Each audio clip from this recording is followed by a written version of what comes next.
ઘટનામાં આજે SRP ના જૂના જકાતનાક આગળ પાછળ ખુલ્લી ગટર છે, ત્યાં એ ગટરમાં ગઈકાલ રાતની એક દૂધણી ગાય પડી હતી. બહુ મોટી ગાય છે. એ ગઈકાલ રાતની અંદર ગટરમાંથી ઓછામાં ઓછું 4 થી 5 ફૂટના ગટરમાં પાણી હતું. ગાય આખી રાત ત્યાં પડી રહી. તો ત્યાંના સ્થાનિક છે ભેરુભાઈ ત્યાં બાથરૂમ કરવા કદાચ ગયા હશે ને એમણે જોયું એટલે એમનો ફોન આવ્યો કે તાત્કાલિક અમે લોકો ગૌરક્ષકો અહીંયા આવ્યા અને સ્થાનિક કાઉન્સિલર વાલાભાઈ ભરવાડને ફોન કર્યો. તરત ફાયર બ્રિગેડની ટીમ આવી ગઈ, તરત નગરપાલિકાનું JCB આવ્યું અને ગાયને અડધો પોણો કલાકની જહેમત બાદ ગાયને સુરક્ષિત બહાર કાઢી છે અને ગાય ઊભી છે અત્યારે અહીંયા.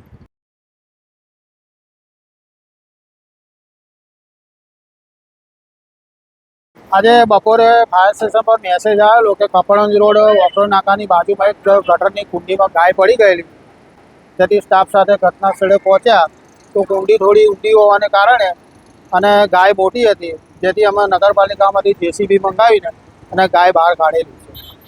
કેટલો સમય થયો? કેવી રીતે બાંધ્યો? દોરડુંથી શીંગડીમાં બાંધીને અને પછી JCBથી ડાયરેક્ટ અદ્ધર કરીને અને બહાર કાઢી લીધી. ગાયને કોઈ ઈજા કે એવું કશું થયેલ નથી અને પરિસ્થિતિ એની સારી છે, કમ્પ્લીટ.